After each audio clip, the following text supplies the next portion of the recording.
हमने last chapter में देखा था कि व्याकरण के अंदर क्या आता है बेटा, वर्णों से शब्द बनते हैं और शब्दों से क्या बनते हैं, वाक्य। तो हम पढ़ेंगे वर्णों के बारे में। बोलते समय हमारे मुख से अनेक ध्वनियां निकलती हैं। ये तो आप सब जानते हैं कि जब हम बोलते हैं तो हमारे मुंह से हम जो भी शब्द बोलते हैं तो अनेक अनेक ध्वनियों का उच्चारण होता है। ये ध्वनियां ही वर्ण है। इन ध्वनि को भी क्या कहते हैं बेटा, वर्ण कहते हैं। इन्हें हम अक्षर भी कह सकते हैं। मतलब या तो हम इन्हें वर्ण कह सकते हैं या फिर हम इन्हें अक्षर भी कह सकते हैं। वर्ण की मुख्य पहचान यह है कि इसके और टुकड़े नहीं किए जा सकते। मतलब वर्णों के हम टुकड़े नहीं कर सकते, ये सिंगल एंटिटी होता है। यह छोटी से छोटी ध्वनि है। भाषा की वह छोटी से छोटी इकाई जिसके और अधिक टुकड़े नहीं किए जा सकते वर्ण कहलाती है। वर्ण कैसी इकाई है भाषा की? छोटी से छोटी इकाई है जिसके भेद, जिसके टुकड़े हम नहीं कर सकते। निम्नलिखित चित्रों को ध्यान से देखिए और समझिए। देखिए, पुस्तक, हाथी, अनार, मेज, इनकी कैसे उत्पत्ति हुई है? पुस्तक की कैसे हुई है? पैर के साथ छोटे ओ की मात्रा ध्वनि मिलाई गई है। स के साथ त, स, त के साथ अ और क के साथ अ ध्वनि है। अ का कोई भी मात्रा नहीं होती, हमने लास्ट क्लासेस में पढ़ा है। तो क्या बनी बेटा? पुस्तक। ऐसे ही हाथी, ह के साथ हमने आ की ध्वनि जोड़ी, थ के साथ हमने बड़ी ई की ध्वनि जोड़ी। अनार, अ और ना के साथ आ, र के साथ आ। मेज, मेज में हमने ए की मात्रा जोड़ी तो बना हमारा मेज। इन उदाहरणों से वर्ण का स्वरूप आपको स्पष्ट हो गया होगा। वर्ण किसे कहते हैं बेटा? जिनके टुकड़े नहीं किए जा सकते। ये सब क्या है बेटा? वर्ण। अब हम पढ़ेंगे वर्णों के भेद के बारे में। वर्णों के दो भेद होते हैं, दो प्रकार होते हैं, स्वर और व्यंजन। ये आप स्टार्टिंग की क्लासेस से पढ़ते हुए आ रहे हैं। स्वर किसे कहते हैं? जिन वर्णों के उच्चारण में किसी अन्य वर्ण की सहायता लेने की आवश्यकता नहीं होती उन्हें हम स्वर कहते हैं। मतलब जब हम बोलते हैं तो हमें किसी और की हेल्प की जरूरत नहीं पड़ती, तो उसे बेटा हम क्या कहते हैं? स्वर कहते हैं। स्वर कितने होते हैं बच्चों? 11। ए, आ, ई, उ, री, ए, ओ और औ। ये क्या होती है? यही हमारी आगे चल के बनती है मात्राएं। व्यंजन, जिन वर्णों के उच्चारण में वर्णों की सहायता लेनी पड़ती है, स्वर की सहायता लेनी पड़ती है, उन्हें हम व्यंजन कहते हैं। 33 व्यंजन होते हैं बेटा। ये आपका कै वर्ण का व्यंजन है, ये च वर्ण का है, ये ट वर्ण का है, ये त का है, ये प का। ठीक है? और ये कैसे होते हैं? ये अंतस्थ है, ये फिर ऊष्म व्यंजन। ठीक है? कुल मिलाकर बेटा कितने होते हैं? ये 33 होते हैं। इनके अतिरिक्त हिंदी में कुछ अन्य वर्ण भी हैं, आइए उन्हें जानते हैं। आयोगवा, तथा अह आयोगवा कहे जाते हैं। जैसे कि अंग क्या होते हैं? जिनके अंक की गिनती होती है वो होते हैं अनुस्वार कहलाते हैं। इनका चिन्ह होता है बिंदु का। जैसे कि पंख, शंख, रंग, तरंग, पलंग, पतंग आदि। ठीक है? ये होती है चंद्रमा वाली बिंदु। यह चंद्र बिंदु या अनुनासिक कहलाता है। इसे भी हम व्यंजन के ऊपर लगाते हैं। जैसे देखिए बेटा, गांव, पांव, सांप, बांसुरी, हंसमुख आदि। अह, ये होता है विसर्ग। इसमें लास्ट में अह की साउंड आती है, अह की तरह आती है। जैसे प्रातः, क्रमशः, निसहाय, संकेत, संकोच आदि। तो आप समझ पा रहे हैं कौन कौन से ये होते हैं? ये कहलाते हैं आपके आयोगवा। अब हम बढ़ते हैं संयुक्त व्यंजन। दो व्यंजनों के मेल से बने व्यंजनों को हम कहते हैं बेटा संयुक्त व्यंजन।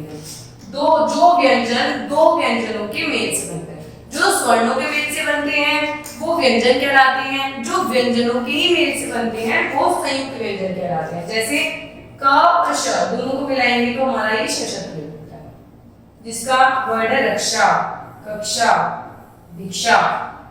तरह कैसे बनता है? त और र। छत्र, मित्र, पुत्र। ज के साथ अलग अलग लाइन तो ज्ञ, यज्ञ, ज्ञान, ज्ञाता। श्र के साथ रंग करेंगे तो श्रम, श्रवण, आश्रम। तो ये कौन से वर्ण होता है बेटा? व्यंजन होते हैं संयुक्त व्यंजन, आगत व्यंजन पढ़ते हैं। हिंदी में कुछ वर्ण अन्य विदेशी भाषाओं से भी आए हैं जिन्हें हम आगत वर्ण कहते हैं। नाम ही का है आगत, मतलब किसी और भाषा से आने वाले। आ, frock, college, doctor, hall, chocolate, coffee आदि। और ये ज का यहाँ पे बिंदु होते हैं जुबान, मर्ज, फर्ज, कागज आदि। ठीक है बेटा, ये हमने पढ़े स्वर और व्यंजन के बारे में। अब हम पढ़ते हैं वर्णमाला। वर्णमाला कैसी होती है बेटा? सभी स्वर और व्यंजनों को मिलाकर बनती है हमारी वर्णमाला। वर्णमाला में वर्ण एक निश्चित क्रम से रखे जाते हैं और एक निश्चित क्रम में रखे गए वर्णों के समूह को हम वर्णमाला कहते हैं। जैसे आप पढ़ते हैं क, ख, ग, घ, तो एक क्रम में है। ऐसा तो नहीं कि पहले घ आ रहा है, फिर ग आ रहा है, फिर क आ रहा है, नहीं, ये प्रॉपर सिमेट्री में होते हैं।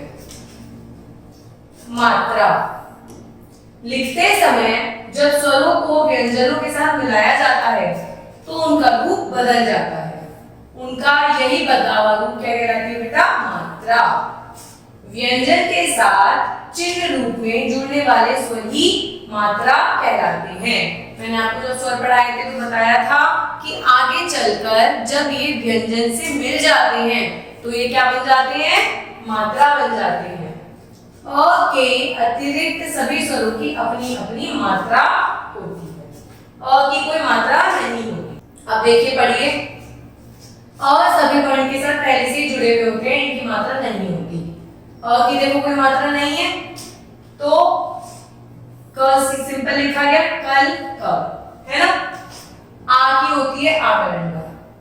द के साथ में आकरण बनाया दा, दाम, दान। छोटी की मात्रा ये होती है।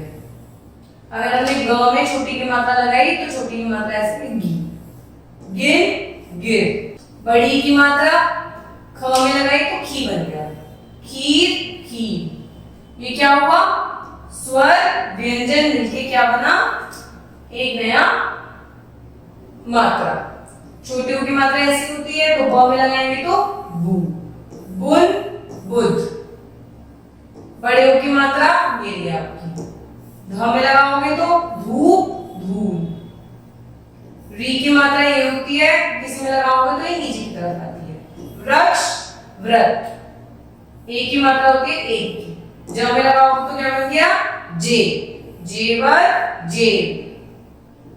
ए में दो मात्रा आ जाती है बेटा, थ में लगाओगे तो थे, थैला, भैया। ओ की मात्रा जैसे एक मात्रा होती है, ओ में भी एक मात्रा आती है, च, चो, चोर, चोट। और औ की मात्रा होती है दो मात्रा आ जाती है, मौ में लगाएंगे तो मौ, मौसी, मौसा। तो इस तरीके से व्यंजन है, ये मात्राएं हैं, व्यंजनों से मिलती हैं तो व्यंजन मात्रा से ऐसे बन जाते हैं। इसके बाद हम शब्दों को इस तरीके से बना पाते हैं। र के विविध रूप, र के साथ उ की मात्रा लगाने पर रू बनता है। अब र में अगर आप उ की मात्रा लगाएं तो ऐसे नहीं लिखा जाएगा, गलत। इसमें हम इस पे लगाते हैं तो क्या बना बेटा? रुपया, रुमाल, रुआस आदि। ठीक है। छोटे ओ की मात्रा हो या बड़े ओ की मात्रा हो, र के पीछे ही लगती है। बड़े ओ की लगाई तो रूप, रूस, शुरू, जरूर आदि। अब र के अन्य प्रयोग भी हैं। र के साथ आ की मात्रा लगी तो राम, रात, राज, राग। ऊपर र की मात्रा भी लगती है तो मतलब पर्वत, गर, नर्स, शर। नीचे भी र की मात्रा लगती है तो ट्रक, ड्रम, राष्ट्र। हम इस तरीके से भी र की मात्रा लगा सकते हैं तो क्या लिखेंगे? शीघ्र, प्रण, प्रणाम, ग्राहक। और ये वाली की मात्रा तुमने पहले पढ़ी थी, वृक्ष, तृण, मृग, श्रृंगार। तो इस तरीके से र पे भी अनेक प्रकार से मात्राओं का इस्तेमाल हो सकता है जिससे हम नए नए शब्दों को बना सकते हैं। Thank you.